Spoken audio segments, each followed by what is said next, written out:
When you do forceful ways of doing things, one thing may be achieved, but the rest is damaged. We want to be on the racetrack, but we don't want to build a machine for it. We just want to win. Nobody wins a race because they desire it. Who doesn't desire victory? Everybody does. So, here we are.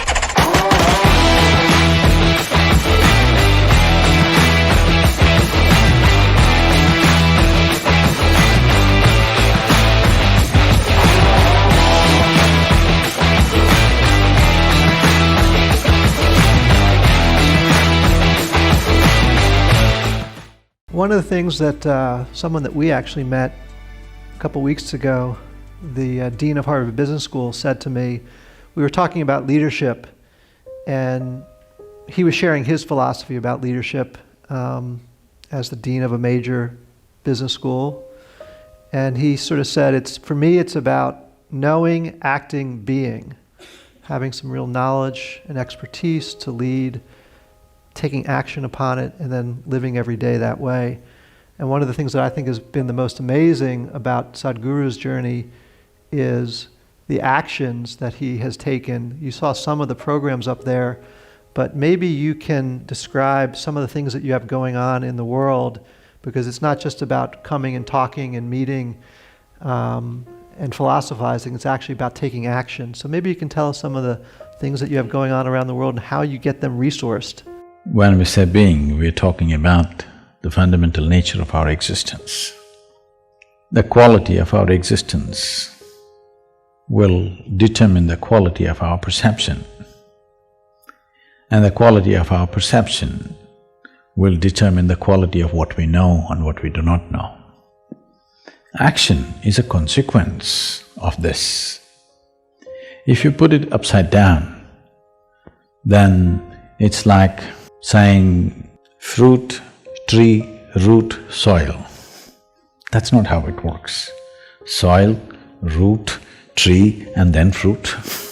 If you put it upside down, you may pull out something forcefully, but the damage is there. Today, I'm working with a whole lot of business leaders in the world, both in India and outside. I wouldn't like to generalize this, but I would say at least 60 to 70% of them, by the time they're 45, they're seriously damaged in many ways. Either they have become emotionally stifled because of a certain type of activity, or many of them are suffering from various types of physical ailments, which is essentially, they believe, is a natural consequence of the kind of job they're doing, because you're doing things forcefully. If you do not understand the natural order of things as to how life blossoms, if you want the fruit first before the tree, obviously it involves forceful ways of doing things. When you do forceful ways of doing things, one thing may be achieved, but the rest is damaged.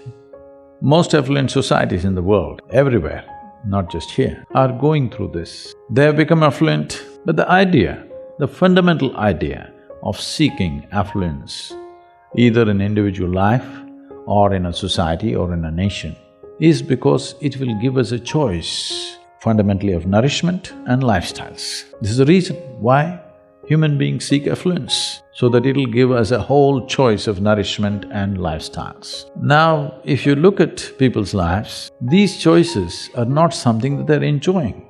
These choices are just freaking them out. People don't know what to eat, people don't know what to do, because we have not handled the most fundamental. We want to be on the racetrack, but we don't want to build a machine for it. We just want to win. Nobody wins a race because they desire it. Who doesn't desire victory? Everybody does. But only competence wins in the end. So whether it's in a school or in a college or in a professional atmosphere, instead of tweaking our competence, we are tweaking our desire, which we call as ambition or goal-orientedness or whatever. You're tweaking your desire without tweaking your competence, or you may be tweaking your competence, but it's coming behind the desire. No, you must just tweak your competence. What you can do may be beyond your desire, or it may be a little less than that, we don't know. But without tweaking your competence, you're trying to tweak your desire, which causes an unnecessary sense of stress when you do well. Look at the pain of that. You're suffering your well-being This cannot be excused because our well-being is coming at a great loss and pain to every other creature on the planet. And we are suffering it simply because we are putting the cart before the horse. So, you cannot do being in the end. Doing, knowing and being, no. Being first. How to be. If you don't know how to be, wherever we put you, you will suffer. If you know how to be, whether you work here in San Francisco or you have to work in the Mars, it doesn't matter. Wherever you are, you will know how to do. What will you do? You will function to the best of your intelligence and capability. That's all you can do.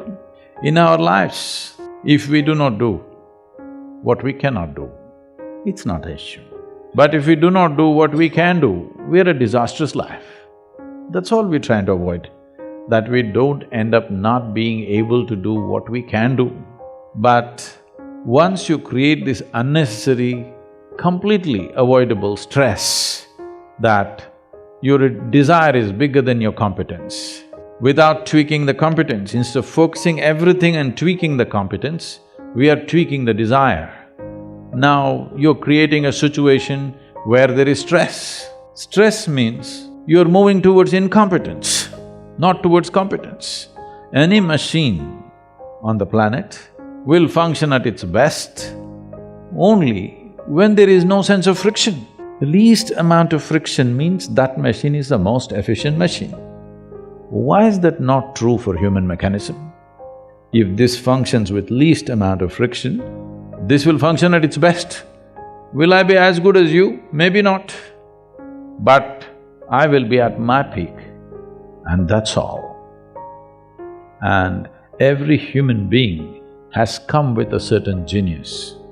But I would say, because of the type of schooling that we have taken to in across the world, not in any one place, and the way we are approaching life, I would say 95% of the people live and die without ever realizing what is their unique genius. Only 2 to 5% of the people realize the genius of what they are capable of. Rest will all do something that somebody else is doing, they want to do that. They want to do that better than them. That is their idea of well-being.